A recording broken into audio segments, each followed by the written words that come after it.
Hello. Today is a follow-up to a video I made a couple months ago about the enhanced input system in Unreal.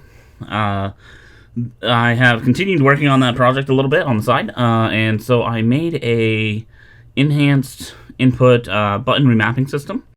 So I wanted to release that. It's not too fancy or anything like that. I still need to add some features like gamepad support for icons.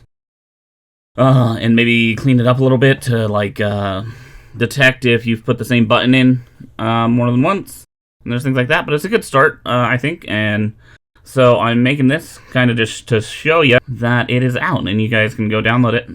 There's not too much to show because you hit a button and you remap it. You can also reset your mappings. You can also decide whether or not it should have like a negate on it, so a modifier. Or not.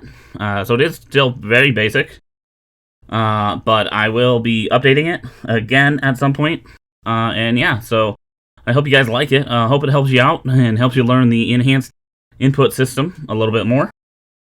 And yeah, that's it, I think.